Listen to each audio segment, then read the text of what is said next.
Hello everyone, masih dengan materi larutan asam basa. Kali ini kita akan membahas mengenai teori asam basa. Pada pembahasan sebelumnya, kita telah mempelajari pengertian serta sifat asam dan basa. Lalu, apakah yang dimaksud dengan asam dan basa menurut para ahli?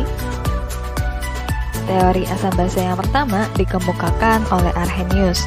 Menurut Arrhenius, asam adalah zat yang jika dilarutkan dalam air menghasilkan ion hidrogen atau H+. Contohnya, jika HCl dilarutkan dalam air maka akan terion menjadi H+ dan Cl-. Oleh karena itu, HCl termasuk senyawa asam karena menghasilkan ion H+.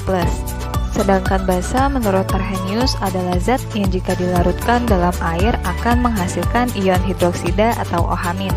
Contohnya, NaOH jika dilarutkan dalam air akan terbentuk Na+ dan OH-. Teori kedua dikemukakan oleh Bronsted dan Lowry. Mereka mendefinisikan asam sebagai donor proton dan basa sebagai akseptor proton. Terdapat dua istilah yaitu asam konjugasi dan basa konjugasi.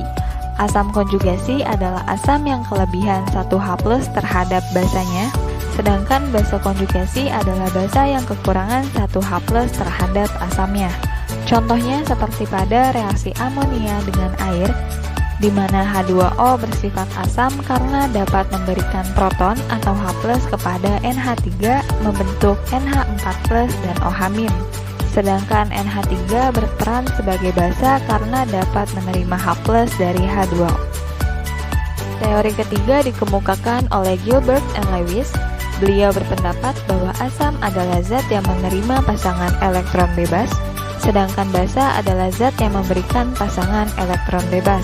Contohnya adalah reaksi antara NH3 dengan BF3, di mana NH3 bertindak sebagai basa karena menyerahkan satu pasangan elektron bebasnya kepada BF3 untuk berikatan membentuk ikatan kovalen koordinasi. Sedangkan BF3 bertindak sebagai asam karena menerima pasangan elektron bebas dari NH3. Tahukah kamu, lambung menghasilkan cairan HCl yang bersifat asam. Cairan ini dikenal dengan asam lambung. Asam tersebut membantu proses pencernaan makanan dan membunuh bakteri di dalam lambung. Produksi asam lambung yang berlebihan dapat menyerang dinding lambung dan menyebabkan nyeri pada lambung. Obat yang umumnya digunakan untuk menghilangkan nyeri tersebut adalah antasida. Antasida bersifat basa yang dapat menetralkan kelebihan asam lambung. Reaksi yang terjadi adalah sebagai berikut. Reaksi di atas melibatkan senyawa asam dan basa. Kira-kira teori asam basa manakah yang sesuai dengan reaksi tersebut? Sampai di sini pembahasan mengenai teori asam basa. Sampai jumpa di video berikutnya.